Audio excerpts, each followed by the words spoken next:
Mad Movies 34, janvier 1985. Placardé en couverture, Philadelphia Experiment, d'après un scénario de John Carpenter, n'hérite en fait que de 2 malheureuses pages, d'ailleurs écourtées par un énorme encart de concours. C'est également le cas de 2010, dont Maitland McDonagh dénonce la vacuité en comparaison du poids thématique du chef-d'œuvre de Stanley Kubrick. Plus choyé par le sommaire, le Dune de David Lynch écope de 4 pleines pages, dont 3 réservées à la critique très mitigée d'Yves-Marie Le Bescon. En interview, Brad Dourif détaille son expérience du tournage et décrit les méthodes de travail du réalisateur. On apprend ainsi que Lynch était obligé d'attendre 75% de son temps que les caméras et les effets spéciaux soient en place, et consacrait 75% de ce qui restait aux comédiens. Égarés hors de la rubrique avant-première, 2 articles s'intéressent brièvement au cas de l'aventure des Ewoks, bouillie télévisuelle dérivée du Retour du Jedi, et surtout de Brazil, descendant direct du roman 1984. La version cinéma de 1984 a d'ailleurs droit à une excellente analyse de JPP sur 4 pages, sans doute l'un de ses meilleurs articles.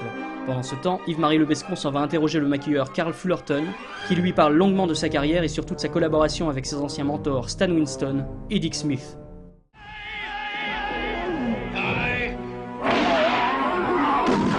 Somewhere in the Australian outback, he's waiting. Something big scared him away. Like what? I don't know. But it was huge. It was as big as a rhino.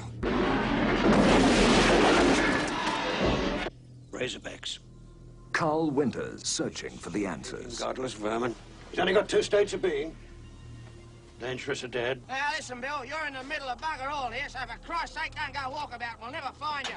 Now we'll be back in 5 or 6 hours. Gregory Harrison in his first major motion picture, running for his life.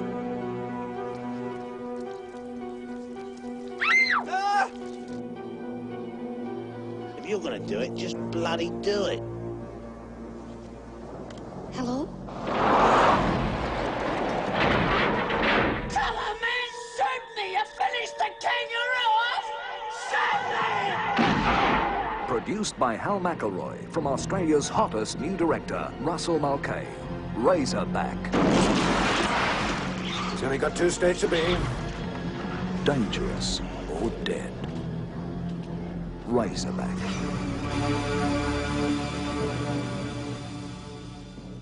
Razorback, en ce début 1985, fait l'effet d'une bombe dans le petit monde des fantasticophiles. Esthétisant, prenant parfois des allures de délire post-apocalyptique, le film du jeune Russell Mulcahy s'apprête à mettre le feu sur Avoriaz et impressionne déjà la Mad Team qui, faute de place, ne peut que lui octroyer 2 malheureuses pages. Tréhin a tout de même le temps de comparer Mulcahy à Toby Hooper ou même Steven Spielberg, en insistant tout de même sur les particularités très australiennes du film. Puisque l'on parle d'Avoriaz, ce numéro 34 annonce pour le cru 85 une programmation du tonnerre, avec entre autres Terminator, La Compagnie des Loups, Element of Crime, Dreamscape, Chud, Toxic Avenger, Starfighter, Philadelphia Experiment et Les Griffes de la Nuit. La première aventure de Freddy Krueger interpelle d'ailleurs suffisamment la rédaction pour qu'elle soumette Wes Craven à un entretien fleuve, retraçant sa carrière de la dernière maison sur la gauche jusqu'à son dernier exploit en date. Déjà à l'époque, Craven conclut une interview en avouant sa volonté de réaliser un jour une comédie. Les rubriques habituelles concluent ce numéro. Dans les griffes du cinéphage, Denis Tréhin prend son pied devant le spectacle de Gremlins, bien qu'il ne s'avoue pas emballé par le soi-disant moralisme de Steven Spielberg. Pendant ce temps, Touleg qualifie Mad Mission de consommable à petite dose et affirme que les rats de Manhattan échappent de peu au statut de série Z. Dans Vidéo et Débat, Alain Petit rembobine les VHS de Schlock, Télédrome, L'Ascenseur, Bloodfist, Saturn 3, La 4ème dimension le film, La Vallée de Gwangi, L'Emprise et Astro Zombie. Dans Avant-première, Maitland McDonagh célèbre le spectacle de Terminator, mais prétend que son script est un peu cousu de fil blanc. Étrangement, le délire verbal et visuel de Buckaroo Banzai semble la convaincre davantage.